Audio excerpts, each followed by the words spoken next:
Let's welcome Holiness Chandramauli Swami Maharaj. So, yes, Holiness Chandramauli Swami Maharaj ki Jai. So, Jai. Maharaj, and to those devotees who like are meeting, I mean, almost all of us are meeting Maharaj for the first time. So, His Holiness Chandramauli Maharaj is actually known for his prison ministry preaching, and I would also encourage all the students to ask and interact more with Maharaj. And of course, Maharaj is very much known for his shastric, I mean, like a delivery of the shastra. And he like also teaches Bhakti Vaibhav and Bhakti Vedanta courses. So we are very fortunate that we have Chandramauli Maharaj in Pakistan for the first time, even it's online. And one more thing I would certainly, without further ado, I would hand it over to Maharaj. But one thing I would certainly want to add, so it's very worthwhile, is you got to be in the vicinity of the place where Maharaj has kirtan and dance. I mean, Maharaj is a live wire when he is dancing in kirtan. You got to see that. And I mean, dance with Maharaj. That's a fact. That's a fact. Every year when he's here in Mayapur, and devotees like they die to like dance along with Maharaj. So he's yeah. I would say like I mean, in my humble opinion, Maharaj can be like known by the epithet the dancing swan is actually. Thank you very much, Maharaj, for being here. And yeah, maybe Maharaj is like Isopanisad. Thank you, Maharaj. Maharaj, you're not unmuted. Okay, Hare Krishna. Jai Ho. My obeisances to all the devotees. All glories to Srila Prabhupada. Hare Krishna. So, I noticed you gave me 6 verses. Do you want to do it systematically, read the verse, and then explain each verse at a time? Is that the protocol? No, there's no such protocol, Maharaj. You decide whatever you want. Otherwise, if you wish, I can put up the verses on the screen for everyone's viewing. Yeah. Uh, Verse, and then we'll read the verse, and then we'll say something on each verse, and we'll continue verse after verse. Fair enough, Maharaj. So then put it up the verse for you. Okay.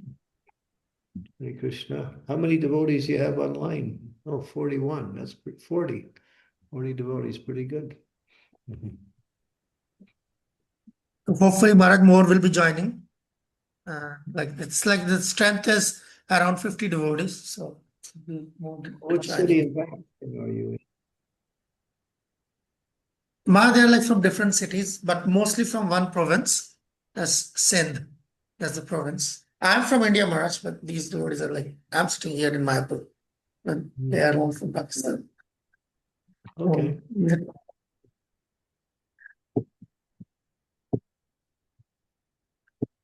we can start.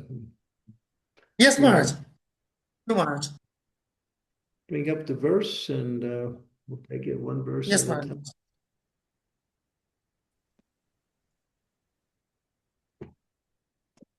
Okay. Om Namo Bhagavate Vasudevaya. Namo Vishnu Padaya Krishna Prasthaya Bhutale Srimakti Bhakti Vedanta Swami Iti Namine.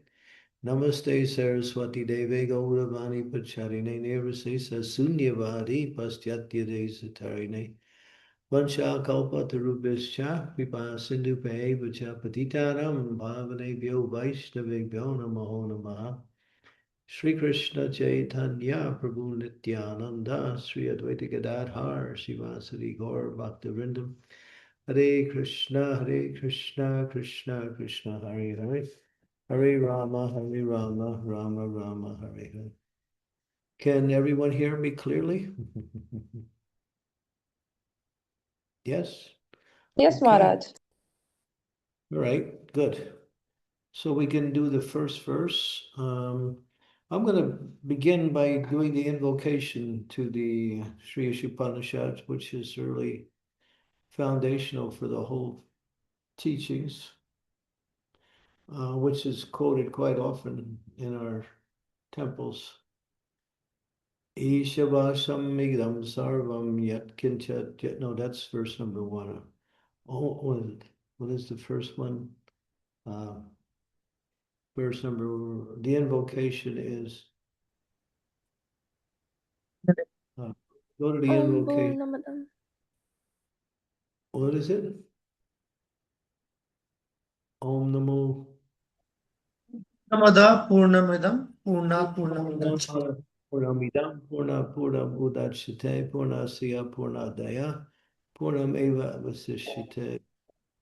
And the absolute truth is perfect and complete. And whatever emanations or creations from the absolute truth are perfect and complete in itself. And therefore, he is the complete whole and he creates complete perfect also.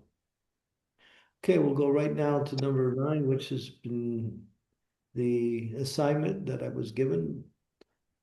Those who engage in a culture of nescience activities shall enter into the darkness region of ignorance. Worse still are those engaged in a culture of so-called knowledge. So nescience activities means materialistic activities. There is two types of activities. Those that are spiritual and those are considered material. Material means nescience or cut off from the actual source. In other words, material activities, to put it in a very succinct and very easily understandable. So those who engage in ignorance are obviously diluted by material energy. But then there's another category that's being mentioned here, that those who are engaged in so-called knowledge, they are worse, and they also get a more heavy material reaction. In other words, they suffer greatly. And that is modern day society. Modern day society presents to the conditioned souls a type of lifestyle which they claim is honestly the way by which people can find happiness, success, and fulfillment in all aspects of life. In other words, they propagate ignorance as education. Those who are ignorant, they're ignorant. They can be elevated through the process of knowledge, but those who are using ignorance and under the guise of knowledge cannot be changed, and therefore they're more dangerous. So, therefore, it says that they suffer real knowledge. What is real knowledge? Real knowledge is spiritual knowledge, which is called Brahma Vidya. And that knowledge of the nature of the absolute truth, what is our relationship with that absolute truth, and what is the activities that bring about that relationship. For instance, the absolute truth, or Krishna, the Supreme Personality of Godhead, is wholly and totally spiritual. We, when we understand what is our actual position, we are also connected to Krishna through the process of being part and parcel of Krishna. And as we are eternally related to Krishna as a spiritual being. But then there's the covering of the material energy, which is the activities of material life and the desires to fulfill those activities by finding happiness through them. And therefore, that is modern material society. Teaches that education means to get a good position in society, to learn a particular skill by which you can make some pecuniary advancement, some money, and then you can establish yourself in some position in society, have a nice family, and then go on and enjoy various types of happiness through sense gratification. And they teach that as the goal of life. Therefore, their their teaching is the grossest form of ignorance because it goes on as knowledge. We use an example.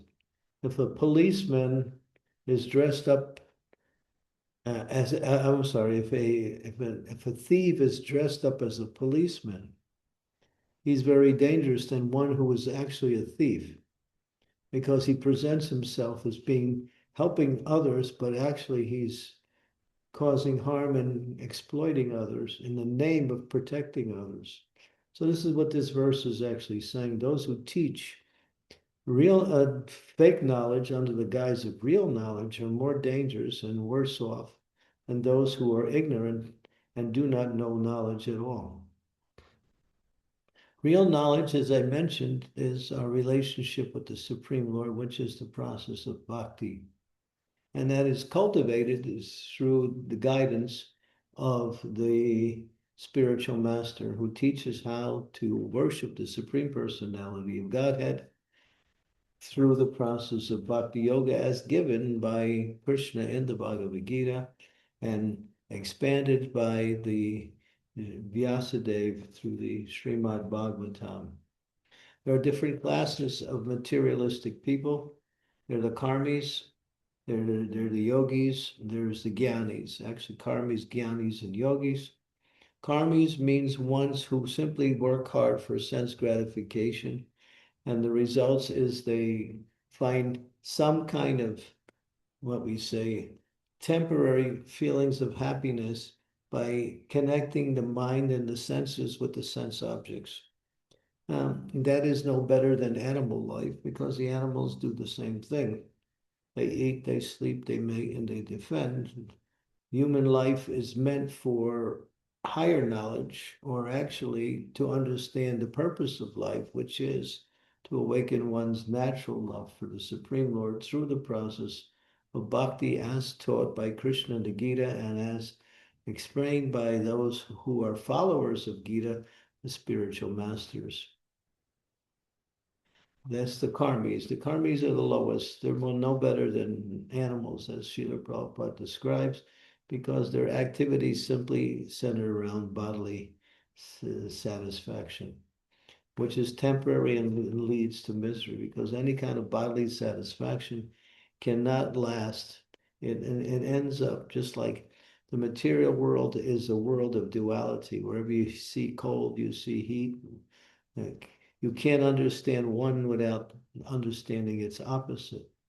So, in the same way, um, those who engage in sense gratification will also get the opposite effect. They get suffering based on those activities also. The jnanis, they're a little bit more intelligent. They don't want to have anything to do with the material world. And so they practice various types of meditation, study of the scriptures, and perform various types of austerities. They refuse to take part in any material activity, but they don't take up any spiritual activities. They're just called dry renunciates. Therefore, they're not happy because they cannot perform activities. Therefore, they think they see spiritual activities as being another form of material activities. So they're sometimes can called impersonalists. They worship the impersonal aspect of the Supreme Lord, which is simply through various types of meditation. And it's explained in the scriptures that whatever they achieve is also lost within the course of time. Because Aruna Krishna Padam Padam Padanti Yada, they don't worship the Supreme Personality of Godhead, and therefore, even if they elevate themselves a little bit on spiritual life, they fall down because they do not have any regard for the Supreme Lord. Simply think renunciation of material activities is the actual goal of life. Higher than that are the yogis. The yogis like to manipulate the material energy through various types of powers. They develop mystic cities and they want to control material energy. They have different ways of controlling the material energy through performing severe austerities, through meditation, like that, through understanding the scriptures in a way that manipulates the knowledge in such a way that they can try to control the material energy. So they try to control the material energy so they can do all kinds of various magic, become lighter than the lightest, becoming heavier than the heaviest, becoming smaller than the smallest. They can even go fly in the air. Krishna speaks about these mystics cities in the Srimad Bhagavatam in the 11th canto. He describes that there are 18 mystic cities, 8 primary and 10 secondary. And the primary ones are the words the yogis are mostly after. After Krishna explains what they are, how they work, he rejects them, saying they simply again lead to another birth in the material world, again because they don't worship the Supreme Personality of Godhead, because they just want to manipulate the material energy.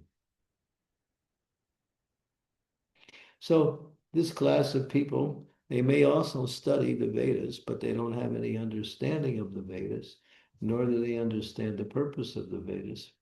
The purpose of the Vedas is illustrated and mentioned by Krishna himself in the Bhagavad Gita. Vedas chaham aham eva vedo vedanta krid veda vedeva chaham. Krishna says, I created the Vedas. I know the Vedas. I'm the source of the Vedas. And the goal of the Vedas is to know me. Therefore, those who study the Vedas and don't come to the conclusion or don't try to come to the conclusion of devotional service to Krishna actually are Vedavata Ratas. They simply use the Vedas in order to gain some kind of position within the spiritual realm, which is temporary and ultimately um, leads to rebirth in the material world. The Vedas can only be understood by hearing from Krishna and Guru directly. Krishna through Shastra, Guru directly, who also explains Shastra according to Krishna's words. Srila Prabhupada presented to us Bhagavad Gita. There were so many Bhagavad Gitas before Srila Prabhupada gave us his Bhagavad Gita, but Prabhupada explains that his Bhagavad Gita made devotees all around the world because he presented the knowledge as Krishna intended it to be presented and understood. And therefore, he didn't doctor it, present his own. Many of these yogis, they even use scripture, but they give their own interpretations of the scriptures and talk about the goal of the scriptures is to worship them, to follow their process, and they create various processes of meditation and how to give mystic powers to their followers. In other words, they're charlatans. They give false knowledge and they don't give the actual goal of life.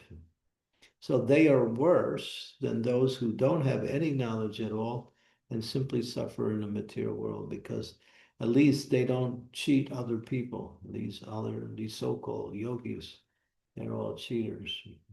Okay. So that's verse number 9, pretty much a summation of number 9. We can go on to verse number 10 if you like. Or if you want to ask a questions Yes, about Maharaj. verse, yeah. Should we want to ask questions about verse number 9 or should we go on to number 10? So you guys double the no सब सुन के एक address है चाहे address को यो पौन देगा चाहे यो ही सही है Sorry, Mataji, turn your microphone off. So Maharaj, yeah, I mean, if there are no questions, we can certainly move as you wish, Maharaj.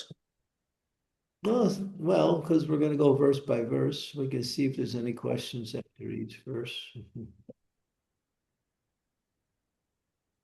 If not, we could just go on to the next verse.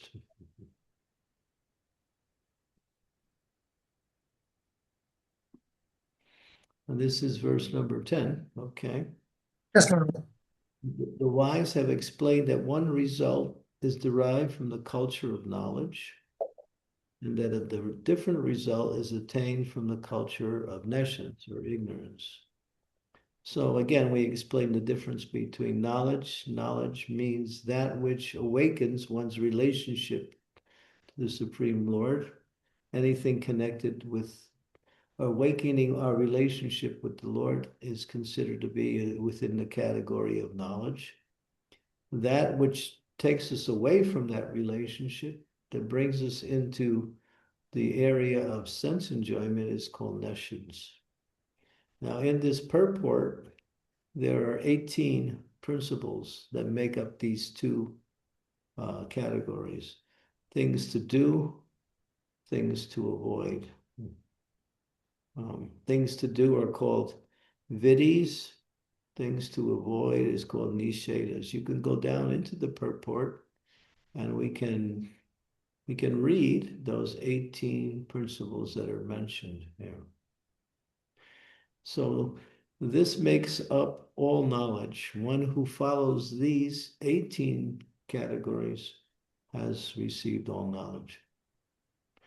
One should be a perfect gentleman, gentle lady, and learn to give proper respects to others.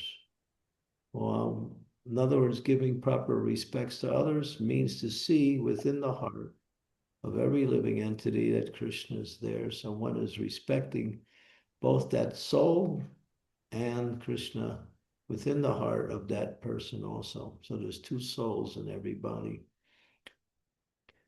Two, one should not pose himself as a religionist simply for name and fame. That's quite clear. It's not a business.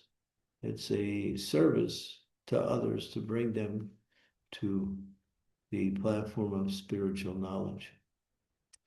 Three, one should not become a source of anxiety to others by the actions of his body, the thoughts of his mind, or by his words.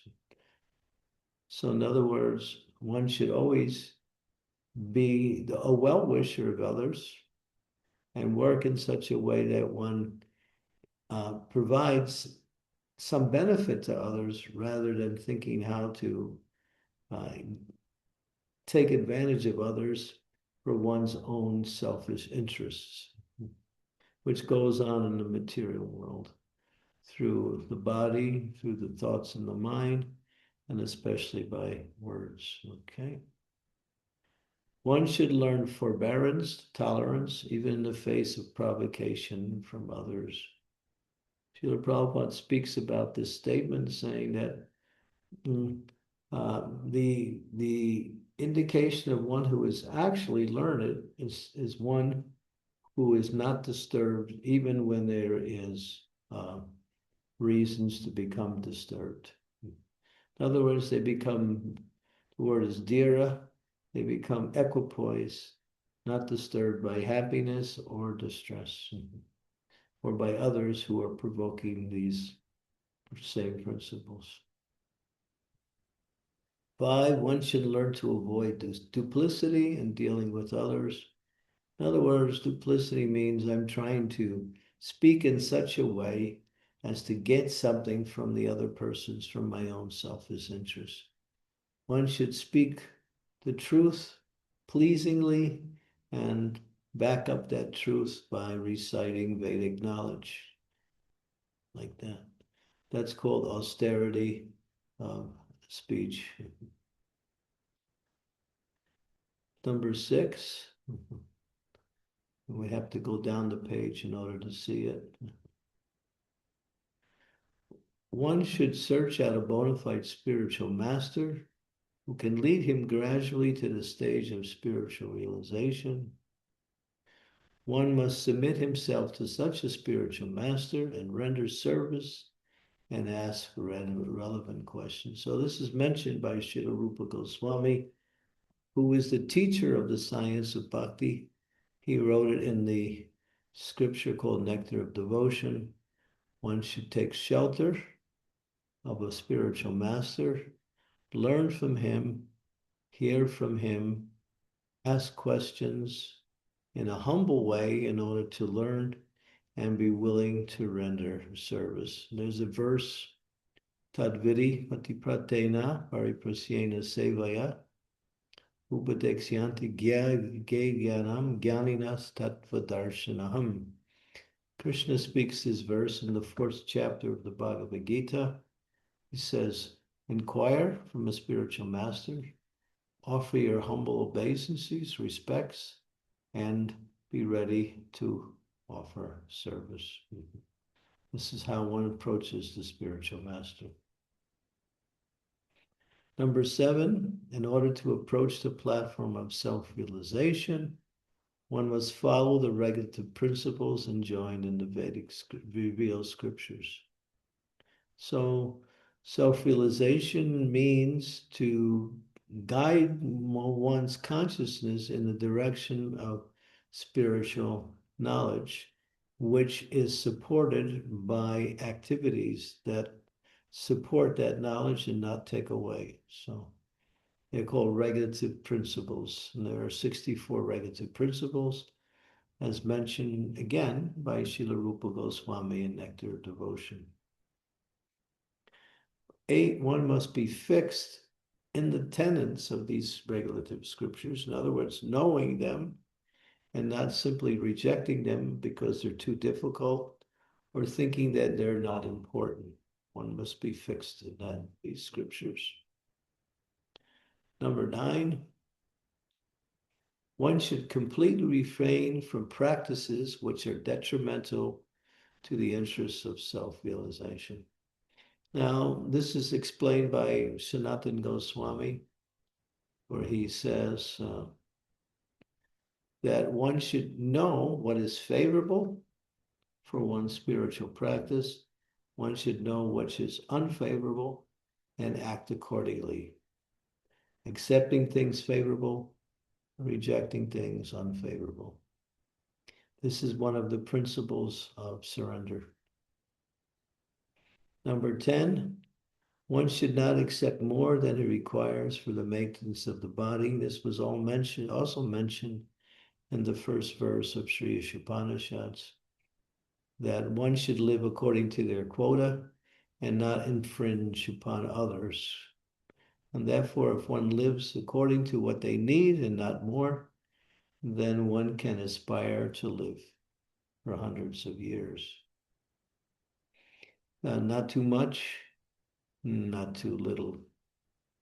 One has to know through the process of hearing, through the process of practice, how much they need in order to maintain the body nicely. Number 11, one should not falsely identify himself with the gross body, nor should one consider those who are related to his body to be his own. Very important principle. We are not this body. That is explained that we are the soul within the body that gives life to the body.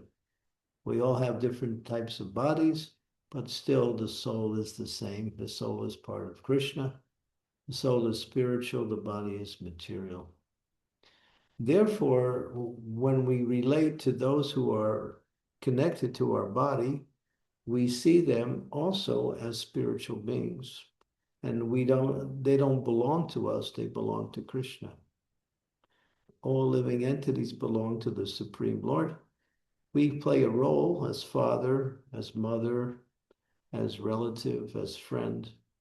But that's a role we play in relationship to the social development of society. But ultimately, all of these persons that we play roles with, they belong to Krishna, not to us.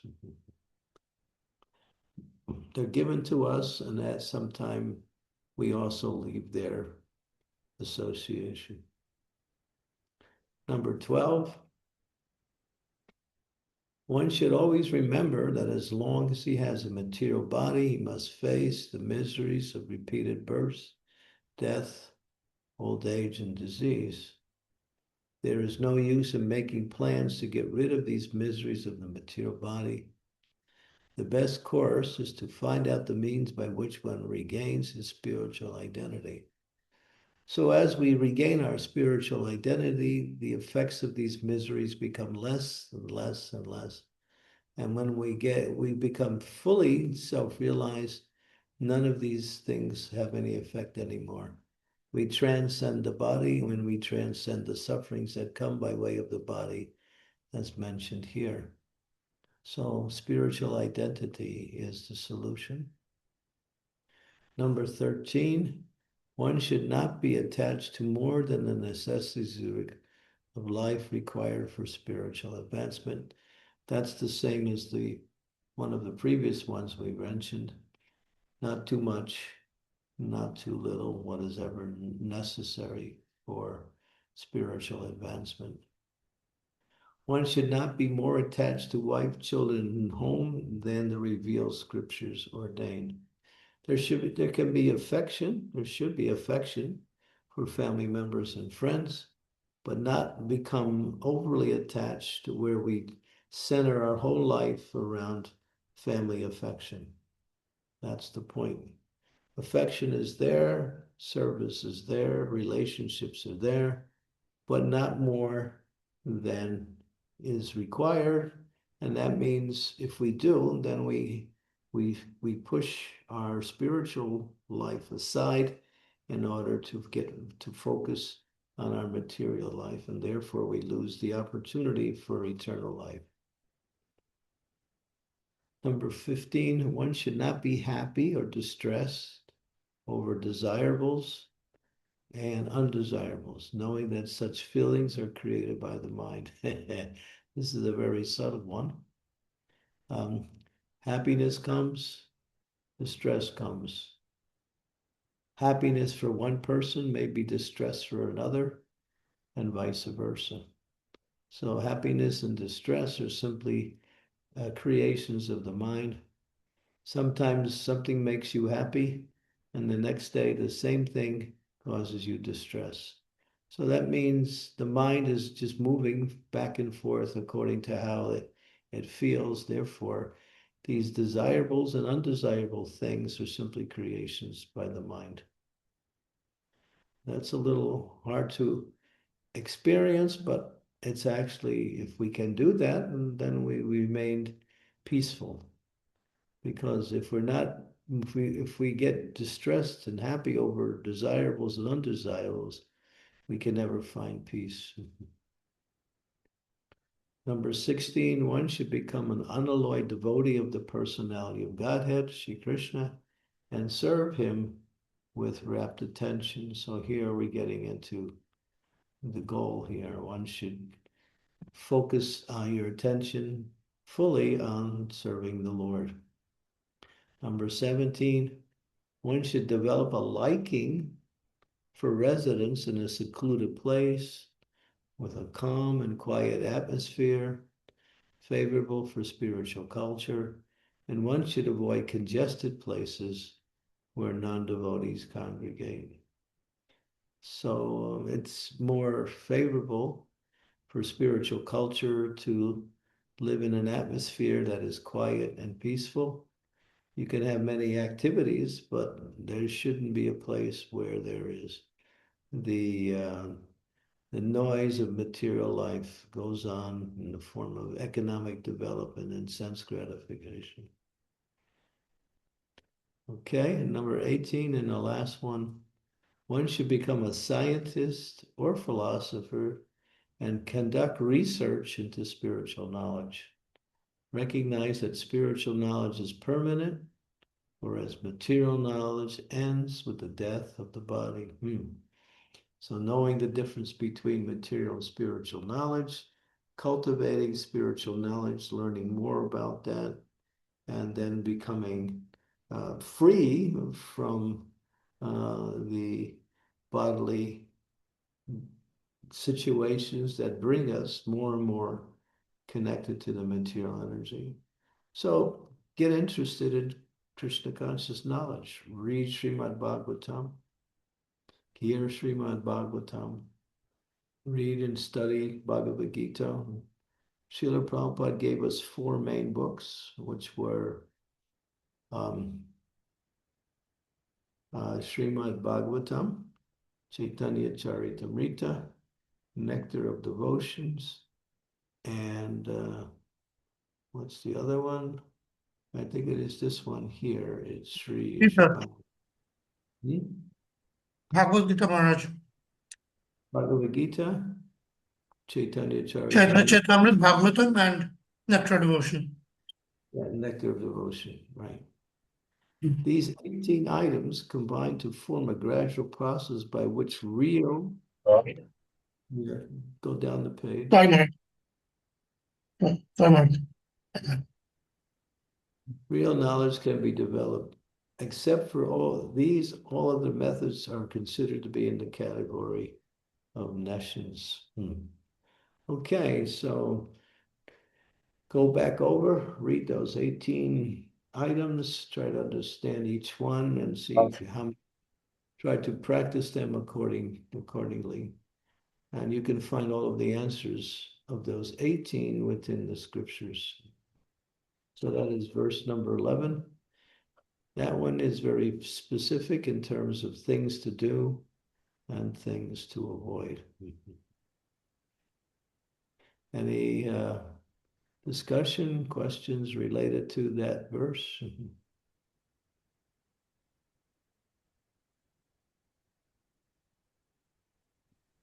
Hare Krishna Maharaj. I have a question. It's from the point number 3, which goes like one should not become a source of anxiety to others by the actions of his body, by the thoughts of his mind, or by his words. So in our daily life, what happens usually, it's like if me being talking to someone, if I'm taking care of my words, I usually don't know what other person is taking my words for. And indirectly, if something that I don't think it's hurtful to them, maybe is hurtful in their point of view. So I don't understand how should I relate this point to that. What should we do about that then? You should try not to speak in such a way that it doesn't cause anxiety to others. In other words, even if you have to speak the truth, you should speak it pleasantly. There's a statement, it's called Satyam Priyam, Satyam Bruyam. Speak the truth in a very palatable way. Even if the truth is hard for them to hear or understand, still, if it's spoken sweetly, it'll become more easily understandable and accepted by others. In other words, one should not be harsh, angry, uh, uh, dismissive of others. One should always be sensitive to the needs and feelings of others in our actions with others. Yeah. Not that we agree with them, we may disagree, but we can respectfully disagree.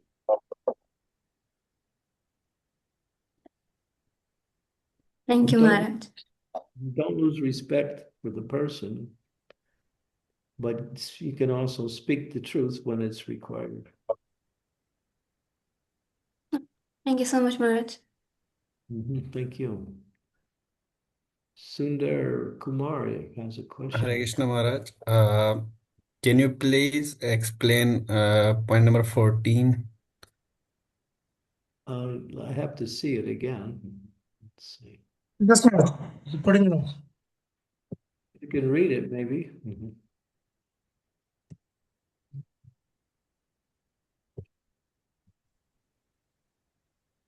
One should not be more attached to wife, children, home than in Sorry, scripture.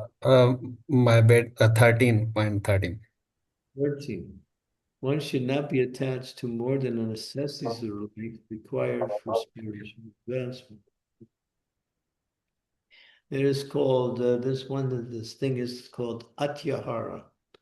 Rupa Goswami explains that Atyahara means overeating and over collecting more things that are necessary. We see that people, you go to people's houses, they got closets full of stuff they never use for years. They got 2 or 3 refrigerators and they haven't opened one of them in the last 5 months. So, this idea of collecting, this is very big part of Western civilization. Maybe in Pakistan, it's not so much like that, but in modern materialist societies, people have a tendency to buy, buy, buy. And society is always encouraging people to spend, spend, spend, and they're always creating new things. Just like in America, there's a thing called the patent office. Patent means before a item can go onto the market for selling, it must be approved by this office. So every week, 250 new items come to the patent office for approval. So they're always creating new ideas. There's, you know, when I was young, we had a watch and it told us the time. Now you get a watch, it does everything. It's almost like a computer. And it can do like 10 or 12, 15 different things. And you think, well, that's nice. But is it necessary? In essence, it's not. I don't even wear a watch. I don't have any watch at all. If I need to find time, I just ask somebody the time, or there's a clock nearby, I can find out the time. So we have a tendency to collect like so many things. A lot of times we use it for a little while, throw it in the corner, and forget about it and buy something new. So it's all about like material things which are required. Like I was misconcepted, uh, even something like spiritually we need a limit, or like it's all about material things which help in spiritual advancement, right? Oh, maybe, yeah, also I didn't mention, but spiritual things also. You don't need just what you need to do your service nicely and not more. The idea of having more means to maintain it, to keep it working nicely, to make sure it doesn't get damaged, to fix it. In other words, the whole idea of over collecting can also go into the area of spirituality too.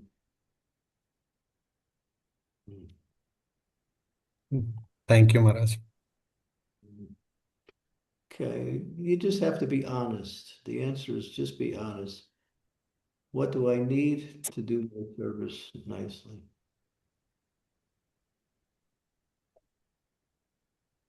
Not get fascinated by what's available.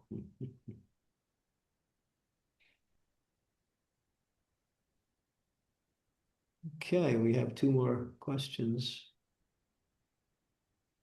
Kanchana Varna Gorangi. Hare Krishna Maharaj, thank you for the session. Maharaj, I have a doubt in point number 5. We know how humility comes. It says, fake it until you make it. And there is a way we know that there is a certain way how we should behave with the devotees, how we should speak, how our actions, everything should be. So when we act like that, and when we speak like that, especially when we are among the devotee circles, it is maybe because it's a humility, fake it until you make it, or we know that this is the way to do it. But that could not be the real personality which the person may be having, which I may be having totally. So is it duplicity? And if it is, then how to deal with it? I don't think fake it till you make it is duplicity. That's something else. Duplicity is to present yourself in one way, but actually you're hiding your true feelings, your true ideas. In other words, you might falsely praise someone in order to get their favor so you can get something from them. That's duplicity. In other words, you have a motive that is being hidden behind the words that you're speaking. That's duplicity. Duplicity, just like sometimes in relationship to the guru, the disciple wants to present himself as being a very advanced in front of his spiritual master. So the spiritual master will appreciate that he has an advance. He's not very advanced, but he's acting like he's advanced. That's duplicity.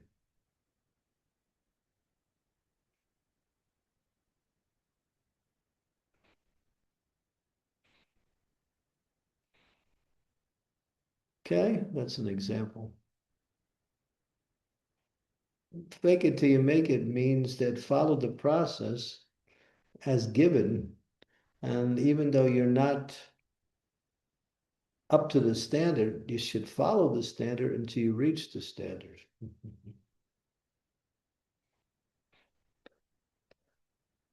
It's kind of a loose way of saying, keep going till you get it.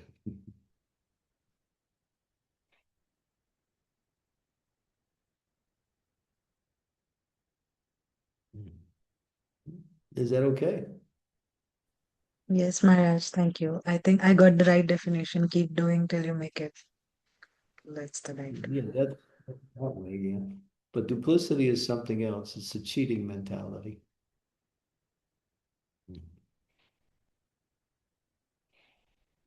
We have Simo. Hare Krishna, Maharaji, please accept my humble obeisances. Maharaji, I have to ask a question regarding to the point number 3. What is the proper way for a devotee to deal with the people who speak disrespectfully about God and his devotees? What this is in reference to number 3.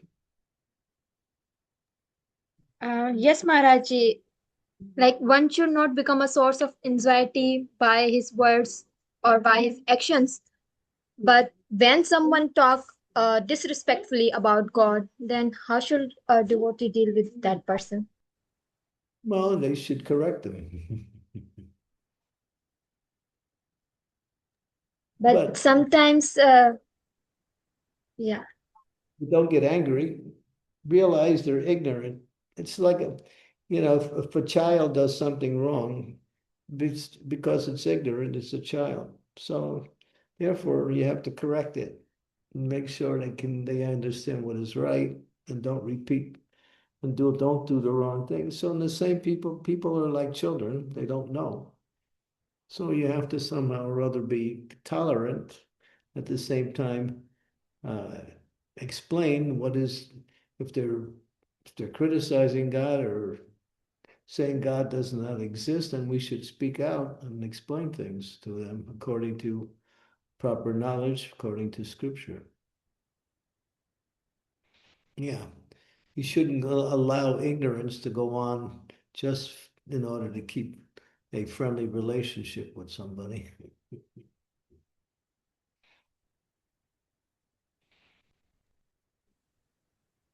and Maharaj, many people I have seen they are practicing devotional service from the past 10 years or 5 years or maybe 2 years, but they are still not Still not what?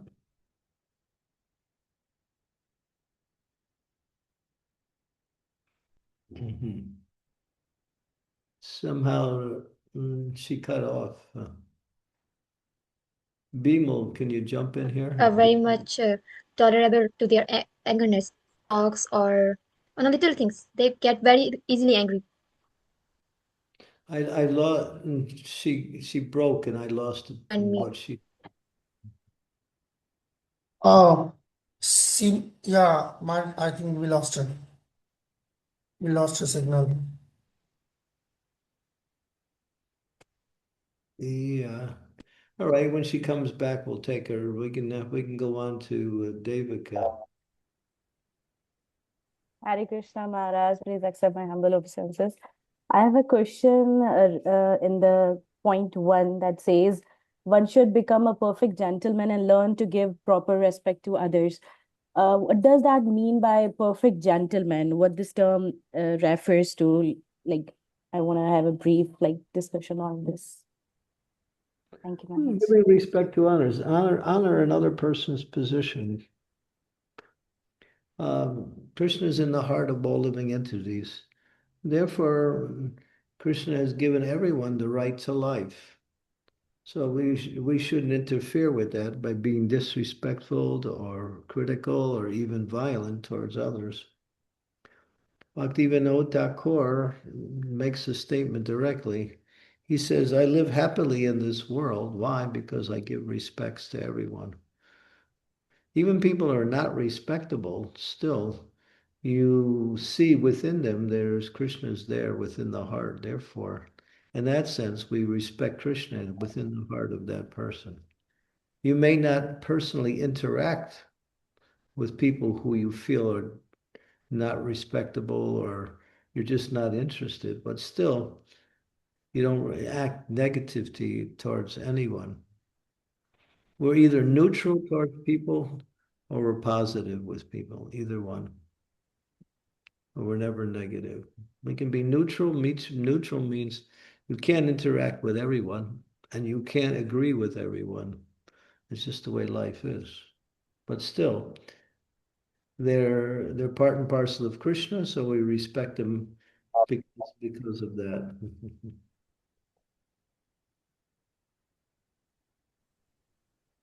So a devotee is, whenever a devotee is interacting with others, they're friendly. That's generally the mood. Krishna explains that in the 12th chapter of Bhagavad Gita, to be friendly towards others.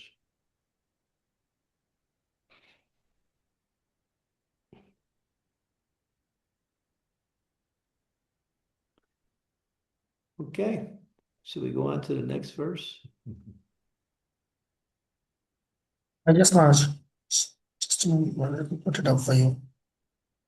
Okay. Okay, so remember these 18 points are being covered by these verses also. So it sounds redundant. It's simply a point of emphasis.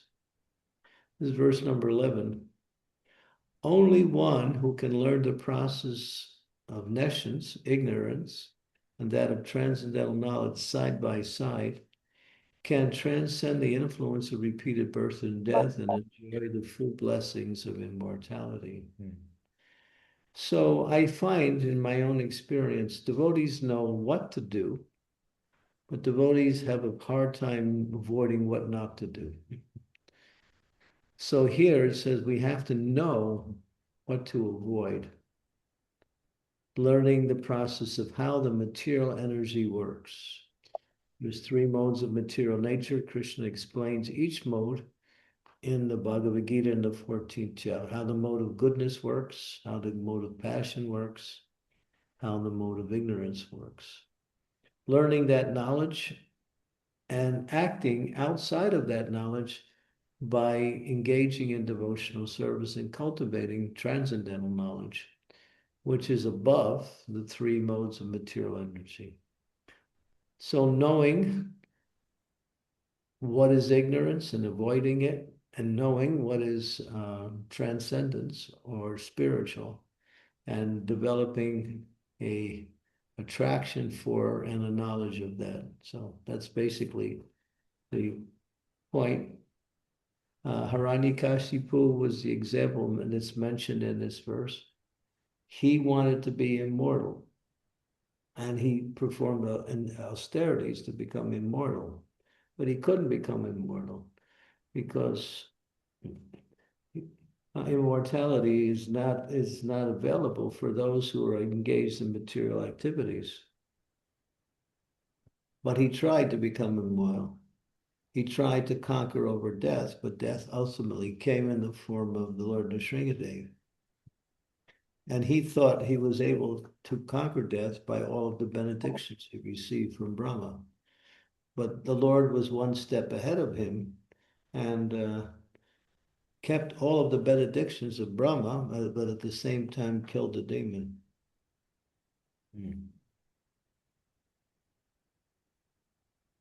So this was an example of a perfect materialist, but still he couldn't conquer over death. He was eventually destroyed because he exploited material nature. And anyone who exploits material nature will suffer. Material miseries are reactions for trying to exploit material nature. So one can avoid that by taking advantage of spiritual knowledge.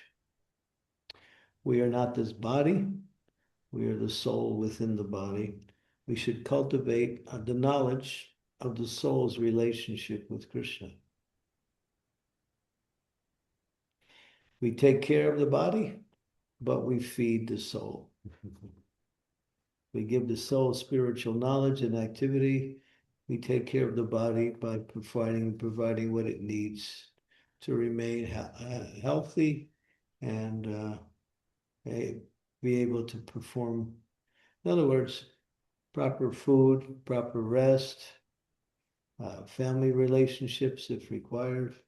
All these are maintaining the body, but we are not the body. It's just something that is there and we have to take care of it. Just like you have a car, the car takes you where you want to go, but you have to maintain the car. You're not the car, you're the driver of the car. So we have to take care of the material body, but we put our attention and our activities on feeding us, the soul. So all activities should be generally connected to realizing our relationship with Krishna, our self-realization. And that's pretty much the essence of verse number 11.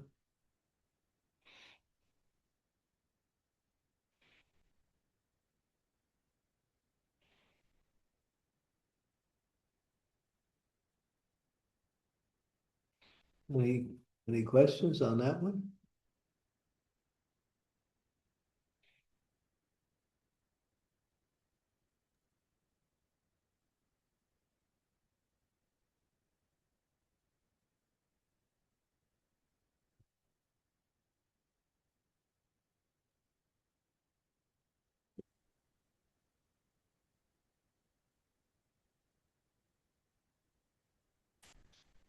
Hare Krishna Maharaj, please accept my humble obeisances. It's Hari Priyarada Devidasi. Maharaj, here Prabhupada is calling Hiranyakashipu cunning gentleman. Prabhupada called Hiranyakashipu, what did he call him, a gentleman?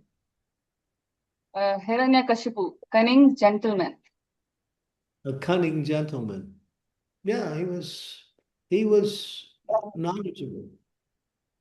And he spoke in a very, what we say, gentlemanly way, but his words were full of personal interest. He was only interested in two things, power and sense gratification.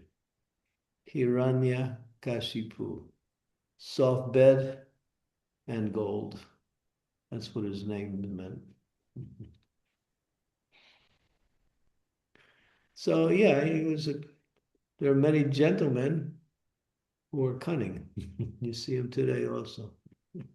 Like he was being sweet and respectful because of his own benefits. Yeah, that's called, exactly. It wasn't about others, it was about himself. It was good business to be a gentleman. And when it wasn't good business to be a gentleman, then he was something else.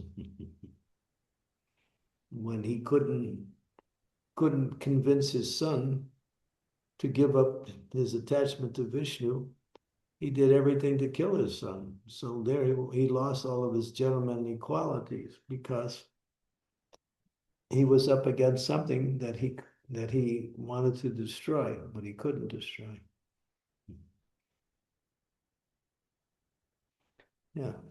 There are people like that today. They're very nice, but they're like, it's called a snake with a nice jewel on its head. And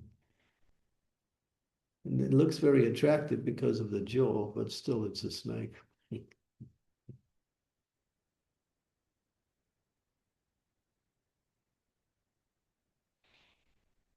Hari Priya, is that okay? Yes, thank you, Maharaj. Okay, good, thank you. Simalo's back. Sorry, Maharaji, there were network issues. Can I ask my second question again? Yeah, that was to the previous verse. We have left that verse already. So, well, go ahead.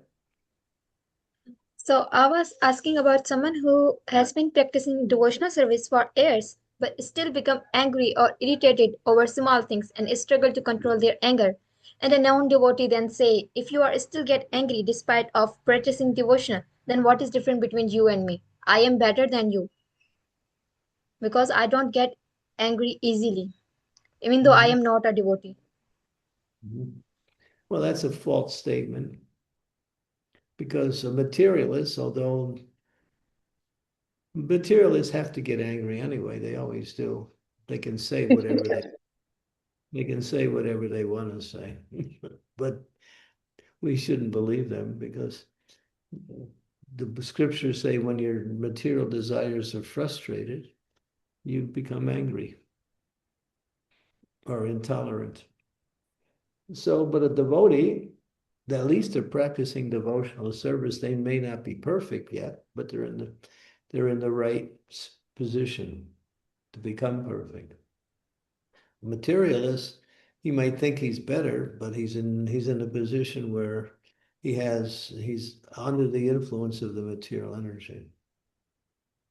There's a verse in the 5th canto, chapter number 18, verse number 12. He illustrates the answers to that although one may have good qualities in the material level, they are still under the influence of the material energy, and therefore their material good qualities are always being changed by the movement of the material energy. Again, it's like the serpent with the jewel on the head. Same thing. But a devotee may still have some negative qualities, but at least they're in the right position. And if they stay engaged in devotional service, and they will overcome these things. When you get into the shower to get clean, don't expect to be clean as soon as you turn on the water.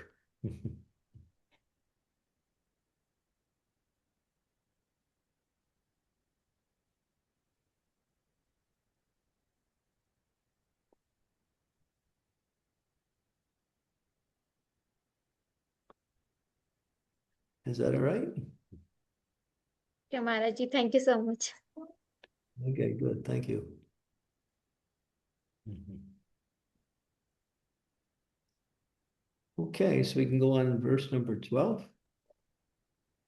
Yes, Maharaj. Just in a minute. Yep. Number 12. Those who are engaged in the worship of the demigods enter into the darkest regions of ignorance, and still more so the worship of the impersonal absolute. So one cannot reach the absolute truth through the process of negation. So the impersonalists are simply negating the material energy, and therefore they fall short. Or this leads to a misunderstanding. The absolute truth is a person and not simply impersonal. Impersonal is the energy of the absolute truth, but not, we don't worship the impersonal, we worship the person. Those who worship demigods, Krishna says that whatever the demigods can provide, they get their power from me. Krishna also says in the Bhagavad Gita that those who worship the demigods are less intelligent because their benefits are temporary and ultimately lead to forgetting about real worship, the Supreme Lord. So Krishna speaks a lot about rejecting. We don't reject the demigods. We honor the demigods. We also pray to the demigods for their mercy so we can get knowledge and benefit to worship the Supreme. But we do not worship the demigods. We worship the Supreme Lord.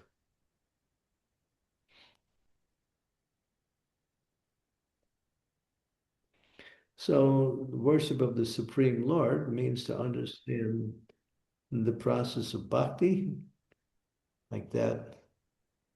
In other words, to follow the process of bhakti, hear about Krishna, worship Krishna, serve Krishna, associate with devotees who are doing the same. These are the process of bhakti. That leads to the spiritual realizations. These impersonalists, many of them are false religionists, pseudo-religionists.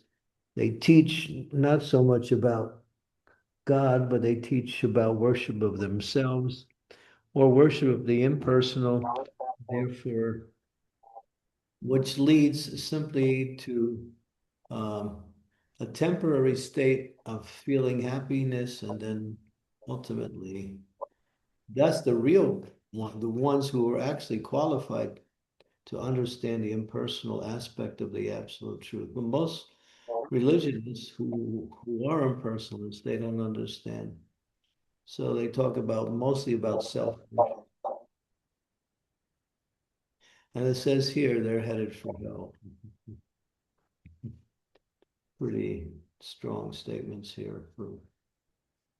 So worship is for the Supreme Lord. That will give us satisfaction. Our happiness, our success in life, and the knowledge that we need all comes with worshiping Sri Krishna, the personality of Vrindavan. Especially as Lord Chaitanya taught the mood of Vrindavan, worshiping Krishna by chanting his holy name, by serving in different ways within the temple or within one's home, going to various programs, hearing, chanting, taking prasadam. These are the processes that lead to worship of the Supreme Lord and bring happiness and satisfaction. Susukam Kartavavyayam, Krishna explains that in the Bhagavad Gita. This process of devotion to me is very joyful. Provided we give up our desire to enjoy the material world. That's the prerequisite. As long as we're still chasing material happiness, we cannot taste spiritual happiness. We may still have a desire for material happiness, but we should not act on it. We should neglect it. We should reject it, even though it's still there and comes up and reminds us. Still, we should just push it aside and keep our focus on spiritual activities.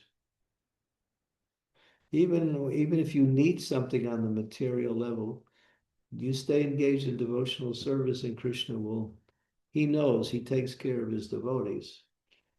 He loves his devotees more than he loves himself. Therefore, he takes care of his devotees, and he takes care of the devotees by providing whatever they need on the material level. Sometimes people need some money, and they stay engaged in devotional service, and Krishna provides the money they need. Somebody wants to get married. They're not sure how to proceed. They just stay engaged in devotional service, and Krishna makes all the arrangements. So pleasing Krishna is the source of all success, both materially and spiritually. But we don't worship Krishna for something material, but still, he wants to satisfy his devotees, so sometimes he gives us something material because it's something we may need to live in this material world. That's Krishna.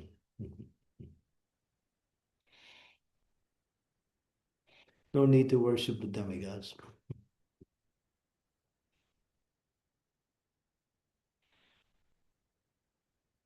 That's a tough one for people who are born in India. Because they grow up like that, but still. Okay, we have a question from Eshwar.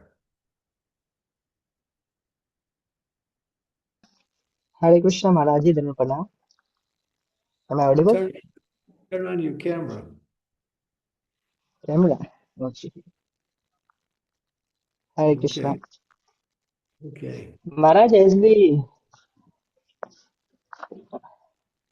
Maharaj, okay, as we know that everyone worship demigods just because demigods are fulfilling their wishes. Because what? Okay, Demigod? everyone, everyone worship demigods because demigods are fulfilling their wishes. They are not worshipping demigods with love. So why No. Krishna give powers to demigod? So why Yeah, Krishna give powers to demigod for fulfilling their wishes? If Krishna because don't of give powers to demigod, then everyone yeah. automatically worship Krishna. No, they won't worship anybody. It's better they worship the demigods than worshiping nothing. They won't worship just because the demigods are not there to give material benefits. They're not going to worship Krishna. They'll worship themselves, or they'll worship something in the material world. It's not like it's negation of one will bring about the worship of another. No, that doesn't work like that. They just won't worship at all. So the demigods, sometimes by worshiping the demigods will bring you to Krishna. But that's not the process. We honor the demigods. We can also pray to the demigods. We pray to Lord Brahma, Lord Shiva, for mercy, for worshiping of Lord Krishna, because they're also devotees. Demigods are also devotees, many of them. They can help us in our worship of the Supreme Lord. But still, we don't worship them because they give material benedictions. We're not interested in material benedictions. We're interested in spiritual benedictions, which are more satisfying and pleasing and go right to the soul. Material benedictions don't reach the soul, they just reach the mind, and after some time they're gone.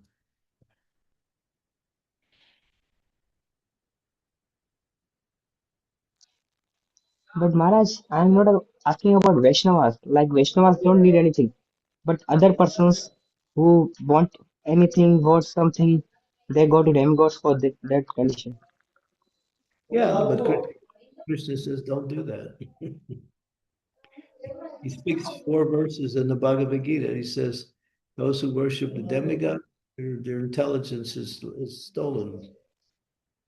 Rita Gyan, he calls it Rita Gyan. Gyan means knowledge, Rita means damaged knowledge.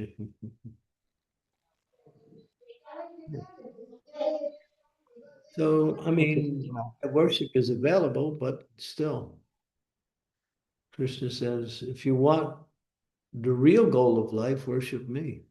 If you want the sadness, and he says, whatever the demigods can provide, it's coming from me anyway. So why waste time? Why flatter the police officer when you can speak to the governor?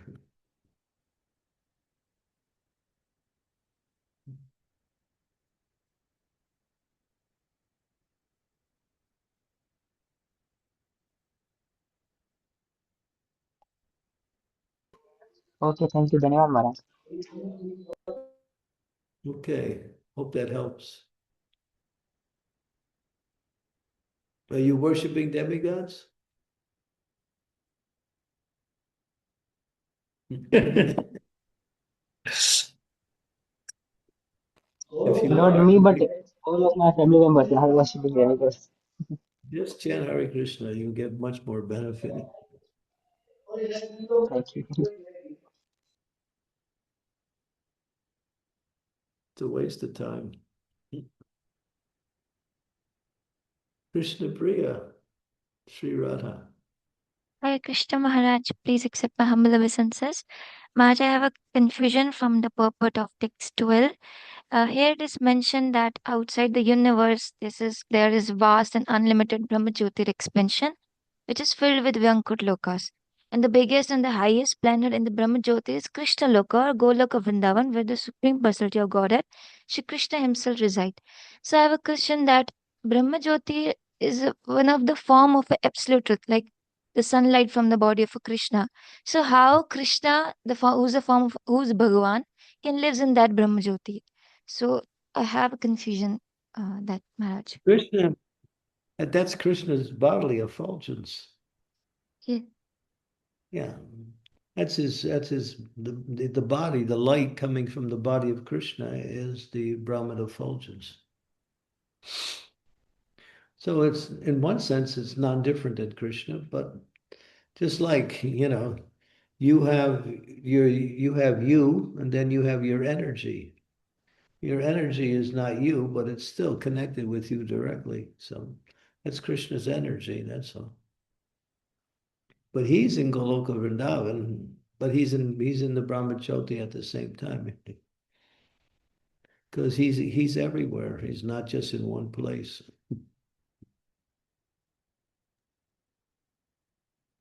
So even Maharaj, Bhagavan also the one form of Krishna can live in other form of absolute truth, right? Yeah, and his forms are not limited, are like our form. His form is unlimited. All the entire creation, the entire spiritual world is in the body of Krishna. Everything. But Thank you, that's hard. Maharaj. You can't understand that. It's inconceivable. But that's the nature of the absolute truth. That it's inconceivable that how the form of Krishna can contain all of existence within that same form. Okay. Thank you, Maharaj. Hare Krishna. Jiva Swami says it's achintya, inconceivable, but it's still a fact. There's certain things we can't conceive of that are real. We accept it because it is coming from Shastra. Thank you, Maharaj. Hare Krishna.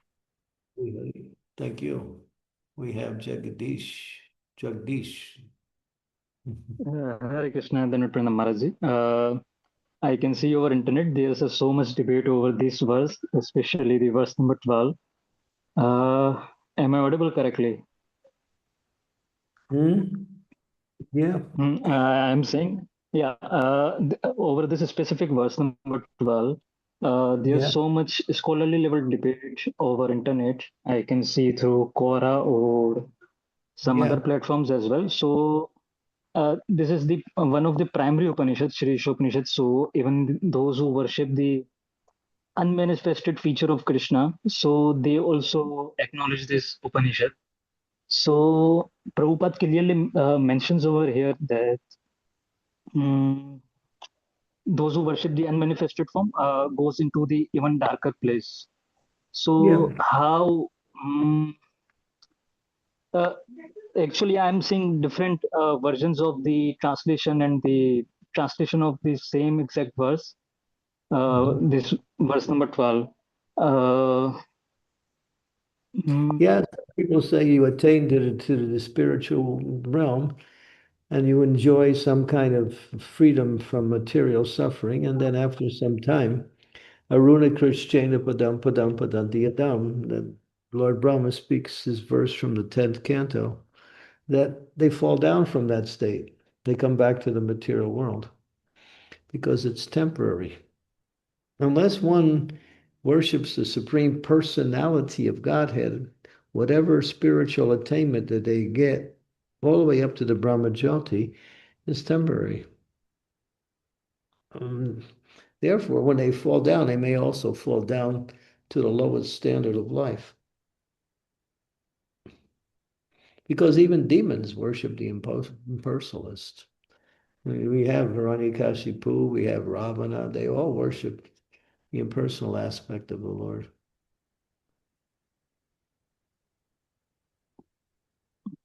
So, yeah, because impersonalism is basically envious of the Supreme Lord because they don't want to worship God. They want to enjoy the energy of God without God. That's simply similarly to the materialists, but it's a little bit more advanced, that's all.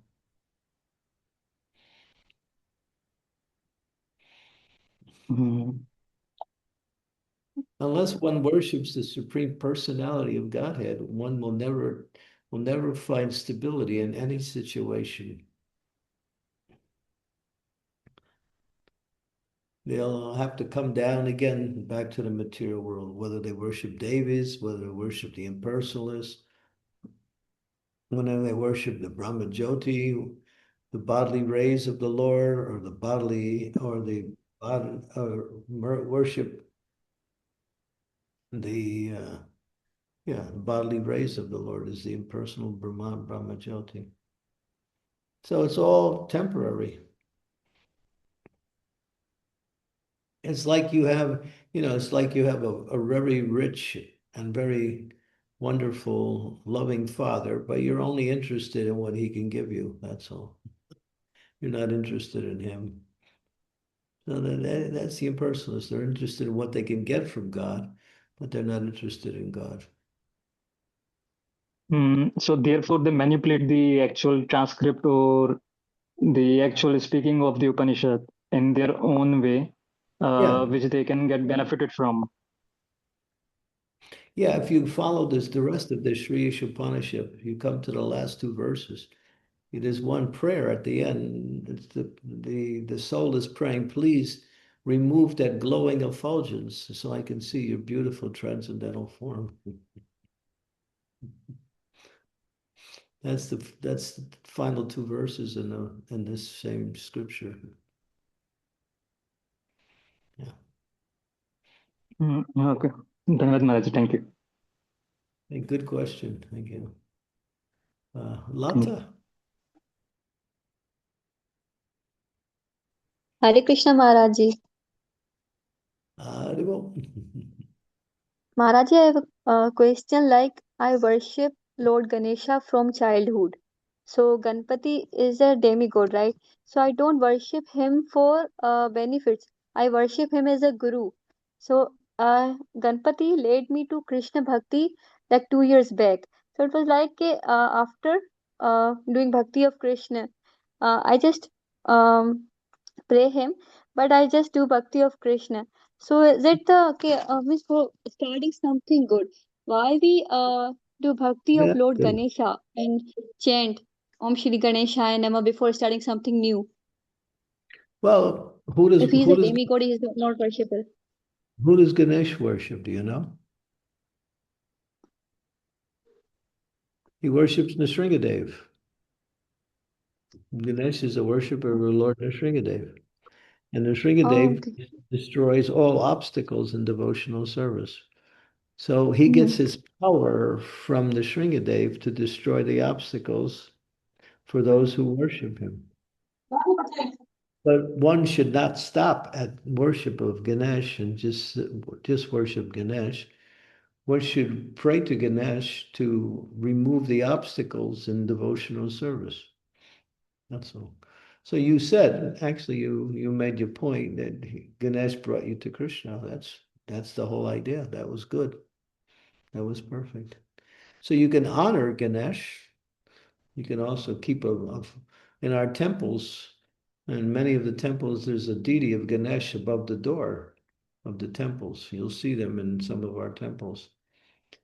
Ganesh is there because he blocks the obstacles and or he removes the obstacles that we face in devotional service. But he gets his power from the Sringadev. So if you worship the Sringadev, you'll still get the same benefit and more by worshiping the Sringadev. Mm. So Maharaj Ji, means Ganesha is a demigod, means he is Yeah, worshipable. and he's honorable. Oh, We okay. honor Ganesh. We don't worship Ganesh. We honor him as a great personality who can help us in our devotional life. The goal is Krishna. Yes. Thank you, Maharaj Ji. Yeah, thank you. Nice question. Okay, let's go on to verse number 13. I think that's where we are. Did we do 13 or did we know? We didn't do 13 yet. Maharaj, let me share the screen with you because Bimla Prasad Prabhu has lost his internet connection. Oh, Bhima lost his connection? Yes. Okay. Verse 13 is very similar to verse 12.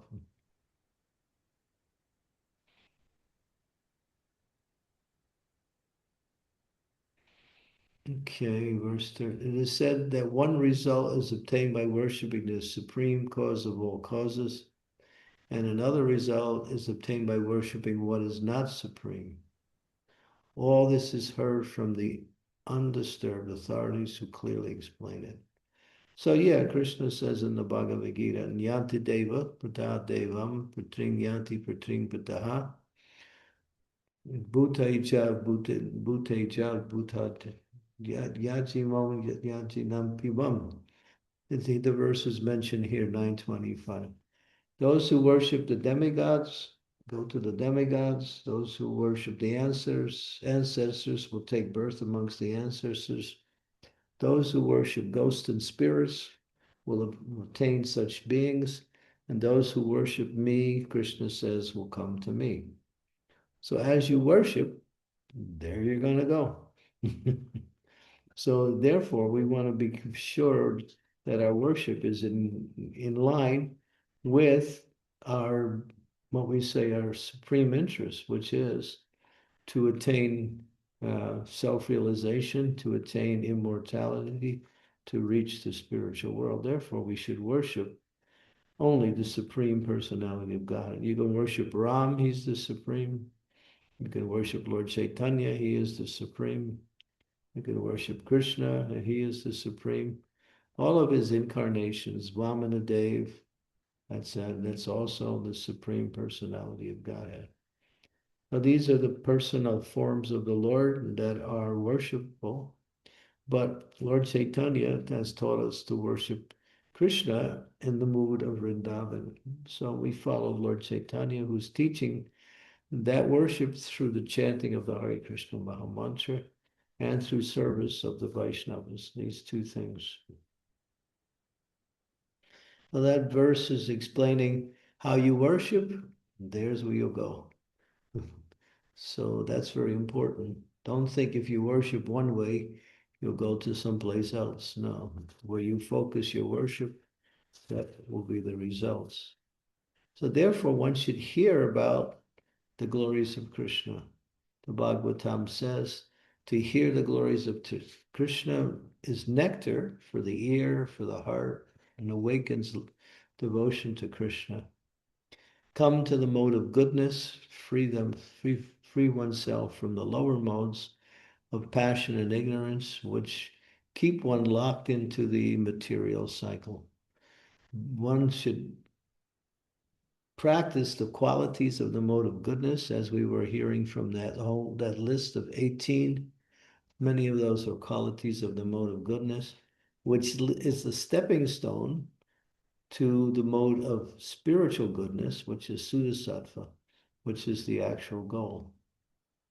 So yeah. And there's many cheaters out there that will teach you all kinds of worship.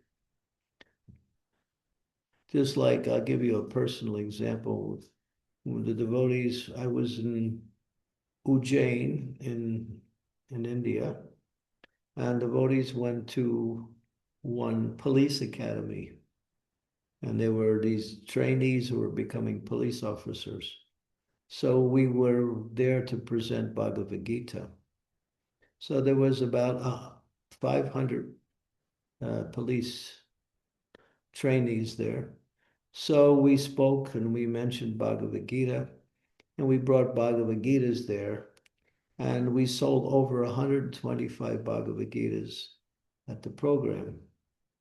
Now, after the program, the lady who organized the program, she said, other groups had also come and also spoke about Bhagavad Gita, but none of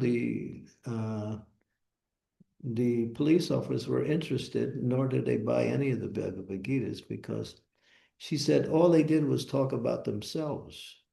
Well, you were only talking about Krishna. So they liked us because we spoke only about Bhagavad Gita and Krishna, and not about, well, I'm worshiping Krishna, therefore you should also worship me, So this was proof that, that when you present the knowledge as it is, people will be attracted. And there's so many cheaters out there who will use Bhagavad Gita or any scripture for their own personal gain, to gain followers, to get money, to become popular like that.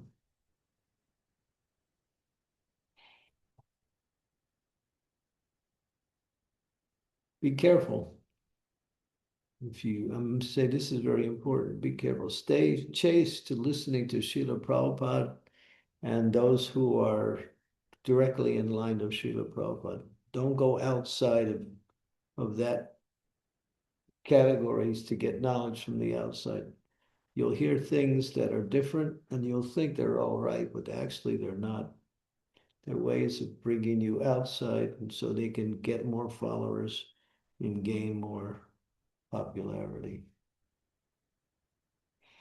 Stay chaste to Srila Prabhupada and the process he gave, and you'll always be successful in all aspects in your Krishna consciousness.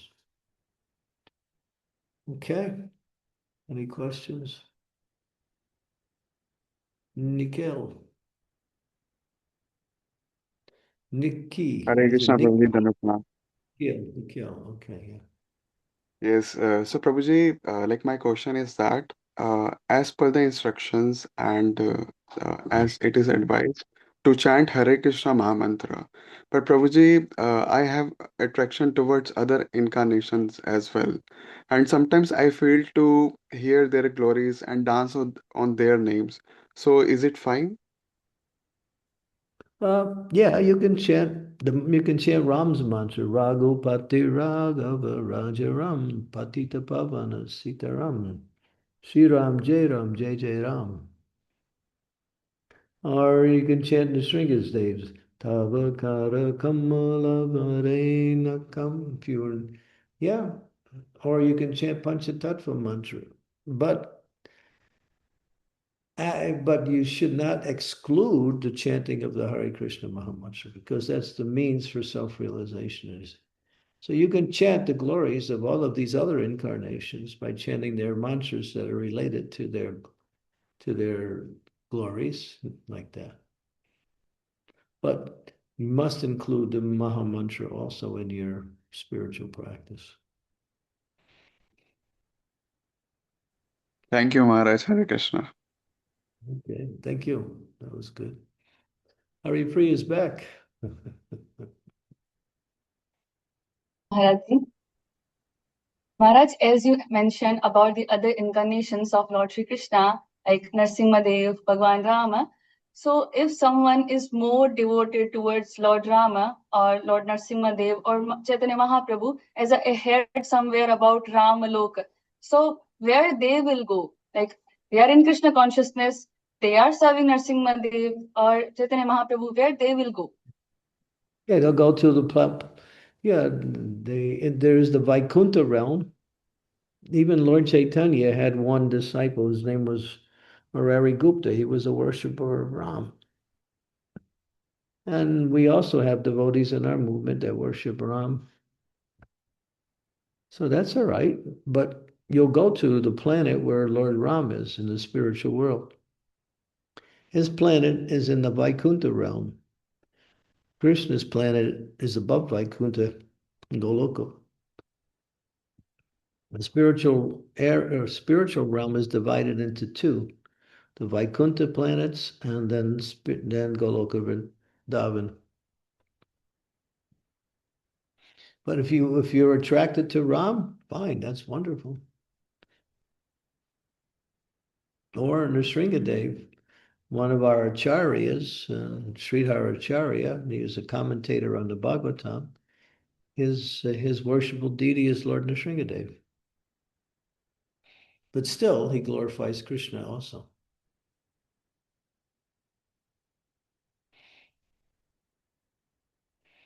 So worship is individual. So they will not elevate it towards that Golok Vrindavan, na? Goloka Vrindavan is taught by Lord Chaitanya. Well, generally we follow Lord Chaitanya because he is the incarnation in this age for self-realization. He is Shri Krishna Chaitanya Radha Krishna Nahi Anya. He's Krishna with the mood of Srimati Radharani. He represents Sri Vrindavan Dham. So therefore, Srila Prabhupada and the Acharyas recommend we worship Krishna by following the teachings of Lord Chaitanya Mahaprabhu. But if you still want to worship Ram, you can still do that. It's not against, Vaishnav culture, Vaishnav worship. Lord Jagannath is Krishna himself. He's not different than Krishna. Lord Jagannath is the Lord of the universe. He is Krishna. He's Krishna in another form. He's in the form of separation from Vrindavan. That's Jagannath. So if you're worshiping Jagannath, you're worshiping Krishna.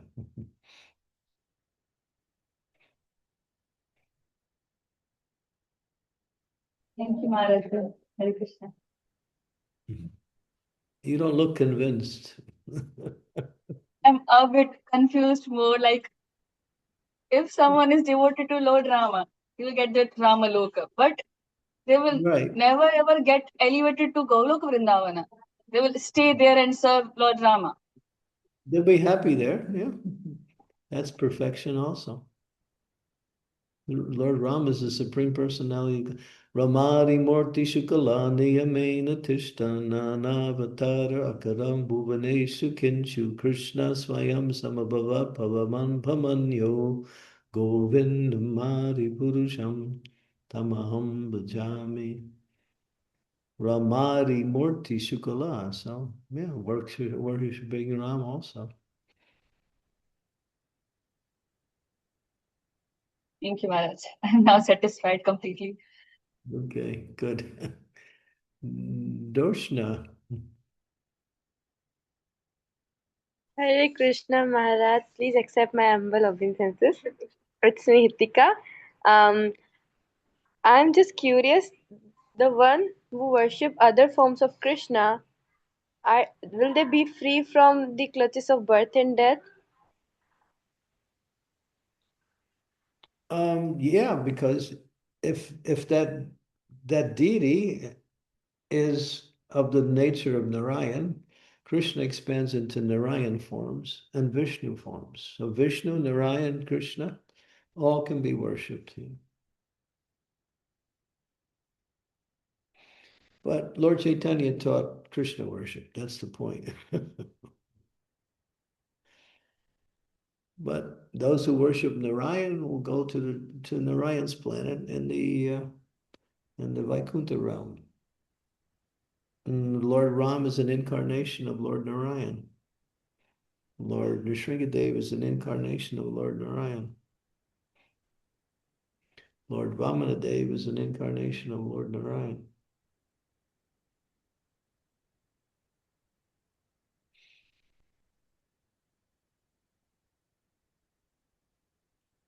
Okay.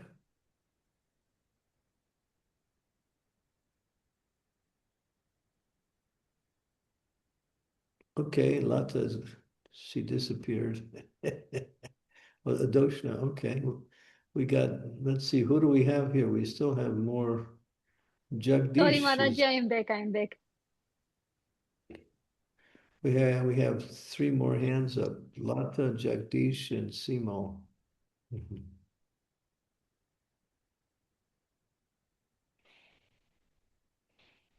Go ahead, Lata. Maharaj, yeah, okay. Maharaj, is like Chaitanya Mahaprabhu has taken birth of the Kali Yuga, means the Krishna avatar has come. So, why it is mentioned in the Bhagavatam that Kalki avatar would come and rescue the world? Well, Lord Then Chaitanya who is, is the Kalki? yeah, Lord Chaitanya is the, he's not an avatar, he's Krishna himself. Kalki's an avatar, an expansion of the Vaikuntha realm. The Lord, the Supreme Personality of Godhead, comes once in every 1,000 yuga cycles. That means 4,320,000,000 years. Lord Chaitanya comes once. He is Krishna in the mood of Vrindavan. He is Krishna.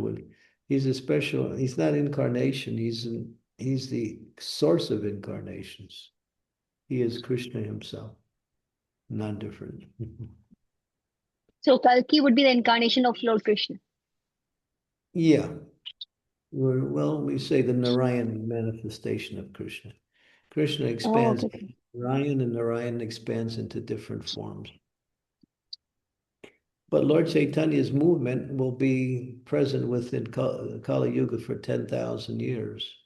After 10,000 years, it'll disappear, and then Kali Yuga will come back very in full force, and people will be very degraded. And at the end of Kali Yuga, Kalki will come and just kill all of the demons. No preaching. Thank you, Maharaj. Hari Hari.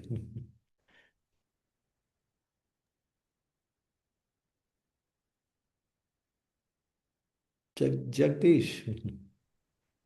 Yes, Maharaj. So I have a question like those who are already elevated to the Vaikuntha Loka or are already into the worship of Sri Narayana, or either they are in the Saket Dhama worshipping Lord Rama, but still, as per the literal meaning of Krishna, Krishna is all attractive. So isn't this the case that Krishna still be attracting those elevated souls who are already in the Vaikuntha or Saket Dhama or already worshipping the different forms of Yeah, Vishnu and Narayan? they can be attracted by the Supreme Lord Sri Krishna. They can be. And they can elevate themselves to Krishna worship also. It's possible, yeah.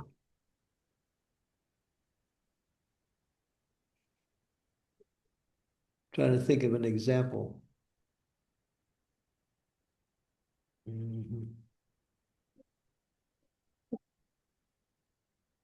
But usually a person who is fixed on their deity finds complete satisfaction in the worship of that deity.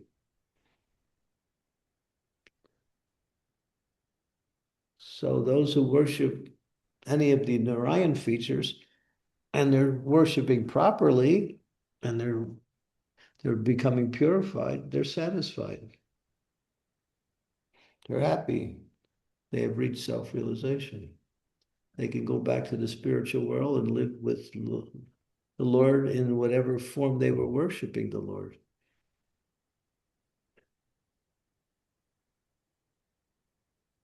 But sometimes when they hear about Krishna, just like you have the story of, did you read Brihad Bhagavatamrita? Did you read that?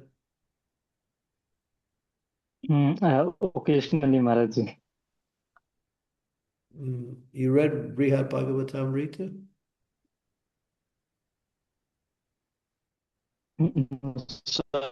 Sorry, Maharaj, I'm not getting what you're saying.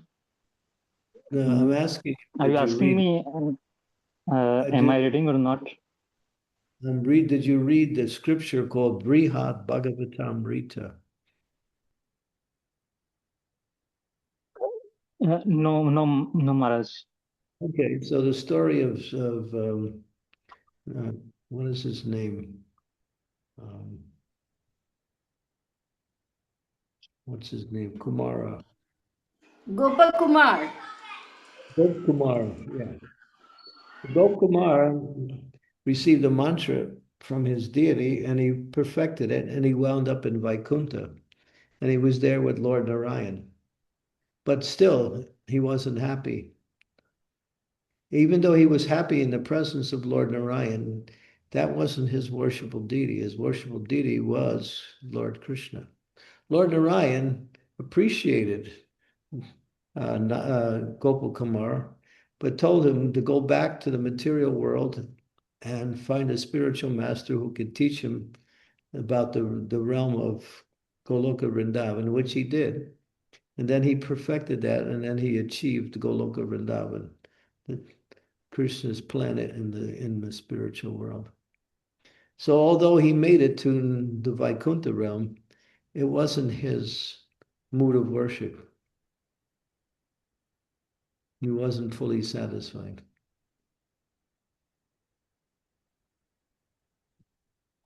So was that the exceptional case, Maharaji, or this could happen more frequently? Those worshipping Narayana from the Sri Sampradaya, or being in the authentic Sampradaya, their Ishtadeva or worshipping deity is in the different form of Krishna. But right. after all the process, that's fine. after all the that's I mean, there's four sampradayas. Not everybody worships Krishna. Sri Sampradayas, they worship Balaji, or they worship Narayan, actually. Venkateshwara. In the Madhva Sampradaya, they worship Sitaram. That's fine. Perfection on one level is perfection on the other level too. You have even in Goloka Vrindavan, you have the cowherd boys, you have the gopis, and you have Krishna's parents. They're all serving Krishna, worshiping Krishna, but they're in different moods of that same service. That's all.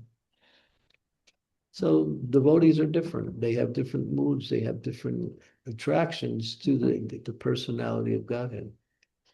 As long as they're worshiping the personality of Godhead, then they will achieve perfection.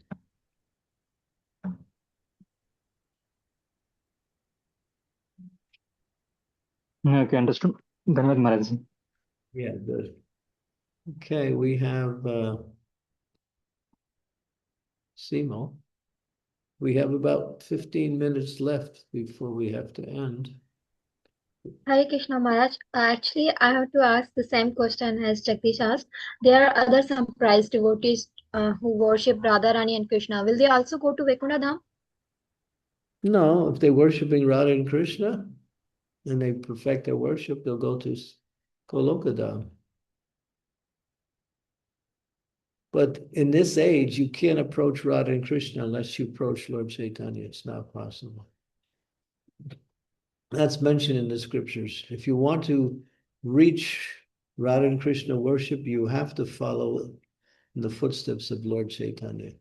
You have to chant the Panchatattva mantra, Shri Krishna Chaitanya Prabhu Nityananda, Sri Advaita Gadadhar Srivasadi Gaur Bhaktivinda. He's the gateway to Vrindavan, Lord Chaitanya. You can't bypass Lord Chaitanya and go right to Radha and Krishna. But you can achieve Radha and Krishna worship through the mercy of Lord Chaitanya, because Lord Chaitanya is Krishna with the mood of Radharani.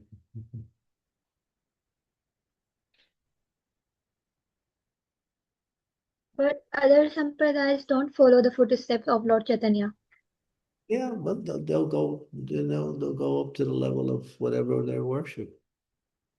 They worship Ram, they'll achieve the planet of Ram. They worship Narayan in different, yeah. But the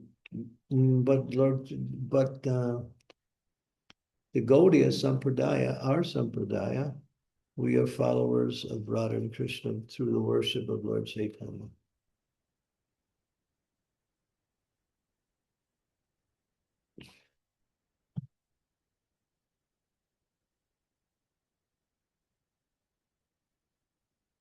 I'm not saying one is better than the other. Both are perfection, but there's different intensities of spiritual happiness. That's all.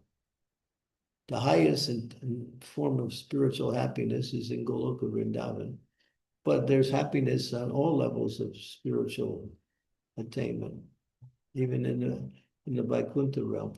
Lord Chaitanya had a follower. His name was Murari Gupta. He was a worshipper of Ram.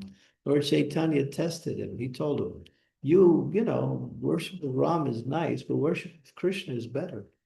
You should give up your worship of Ram and take up the worship of Krishna. And Murari wanted to follow Lord Chaitanya's instruction. So he went home that night and he was praying to give up his worship of Ram, but he couldn't. His heart was so connected with Ram that he couldn't do it. And he came back and he admitted to Lord Chaitanya, I can't give up my Raghupati. The Lord said, very good. I was just testing you to see the strength of your devotion to Ram. So Lord Chaitanya appreciated his devotion.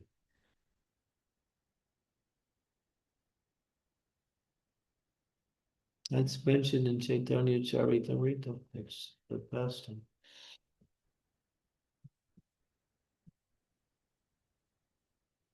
Okay, we have Mihak. Hare Krishna Maharaj. I have a question like an example in our home we worship Krishna as well as at the same time we worship the Lord Shiva and Lord Ganesha. So it is good to worship both at the same time. No. Just worship Krishna. Because as this, we were reading, wherever you put your worship, that's where you go. So if you divide your worship into different places, you're really not focused. Worship Krishna. You can appreciate Shiva, you can honor Shiva, you can offer prayers to Shiva. But Shiva, what does Shiva do? Shiva worships Ram. He's a devotee of Ram. Ganesh is a devotee of Nrsingadev. But Krishna is the supreme source of all worship. He is the he creates Ram, he creates, he creates Lord Shiva, he creates Lord Ganesh. He is the topmost. Why flatter the police officer when you can go right to the governor?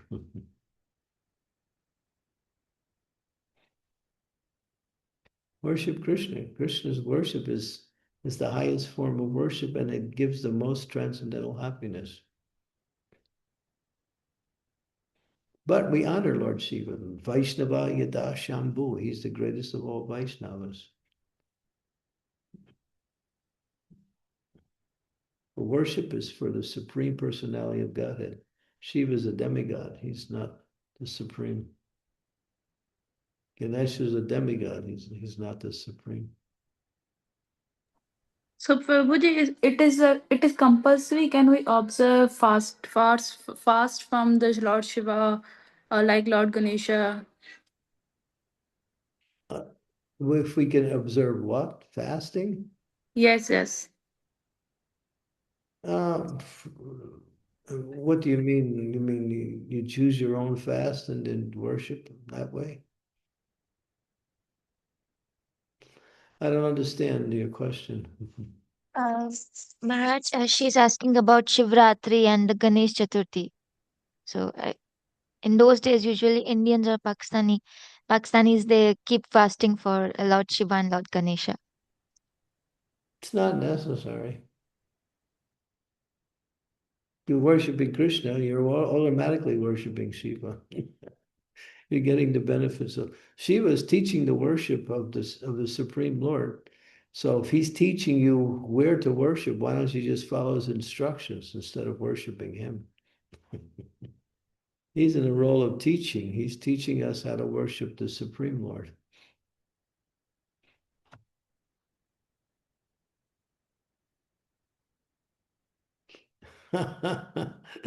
But you're so traditionally connected to Lord Shiva and Ganesh. I'm not saying you should stop, but ultimately these deities will help you in your worship of Krishna.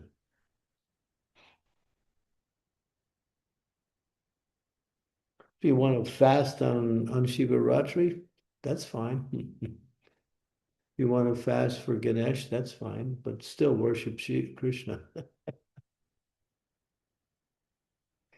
Krishna is the Supreme Personality of Godhead.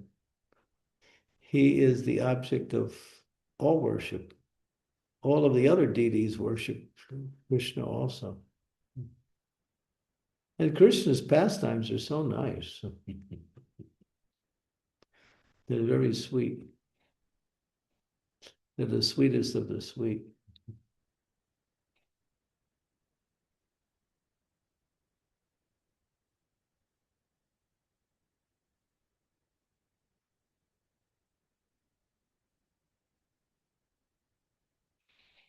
Okay, we're running out of time. We didn't do the last verse, number 14, and still have two questions. So we'll take the questions and we'll stop. We have to stop at 10 o'clock because what time is it there? Is it 10 o'clock there also? It's 9:30 p.m., Maharaj. Well, you're half an hour difference than India. Yeah. I'm in Yes. India. Mhm. Okay. Okay, Shobha. Hare Krishna Maharaji, Pranam. Maharaji, if one person is not worshipping the deities and deities of Krishna, and always just chanting the Hare Krishna Maha Mantra, but not interested in worshipping the deities, so can that person get the love of Krishna? Yeah. You can still, deity worship helps you in your worship in your chanting of the holy name.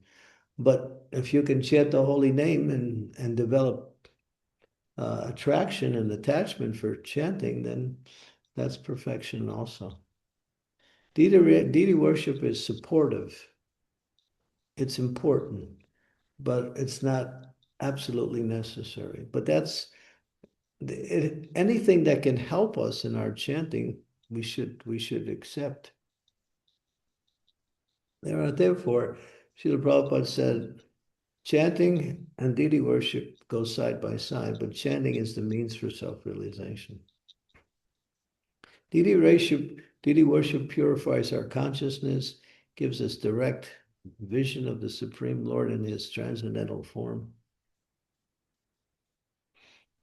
But it's not, the deity worship was the means for self-realization in the previous age, in Dwapara Yuga, but in Kali Yuga, worship, perfection comes through the chanting of the Hare Krishna Maha Mantra.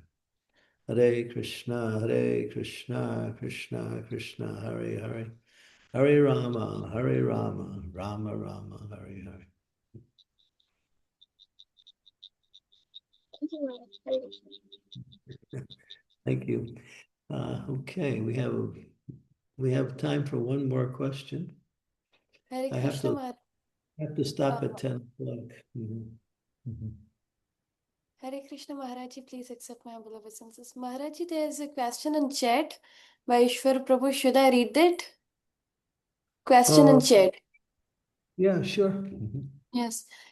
Maharaji, so why Shri Rama worshipped Lord Shiva and why he installed Shivling? Just to honor his devotee.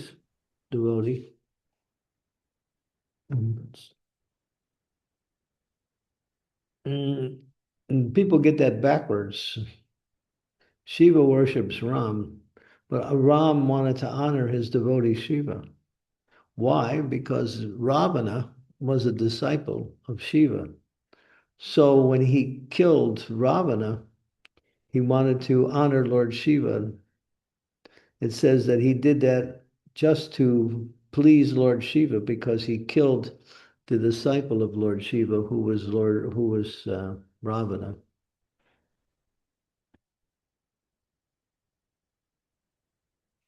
So if the Lord wants to worship his devotee, he can do that.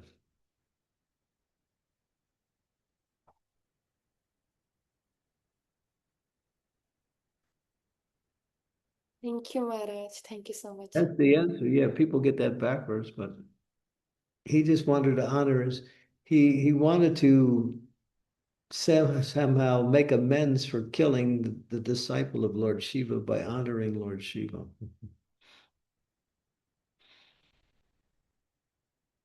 Because he was playing the role of a human being, although he was the Supreme Lord.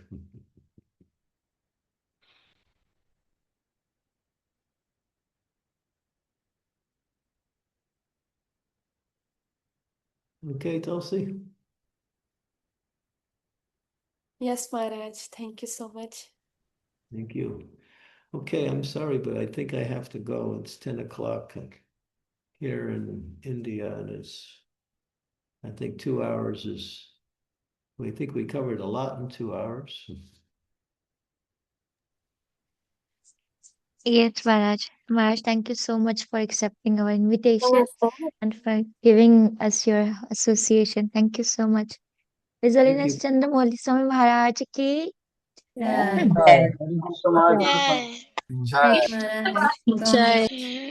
Hare Krishna. Hare Krishna Maharaj. Hare Krishna, Maharaj. Hare Hare Krishna. Krishna. Thank you, Maharaj. Thank you so much, Maharaj. Thank you very much. Hare Krishna Maharaj. Thank you so much. Hare Hare Krishna, Krishna. Maharaj. Thank you so much. My best wishes and prayers and obeisances to all of you. Thank you. Hare Krishna. Hare Thank Krishna you so Maharaj. much, man. Hare Krishna. Hare Hare.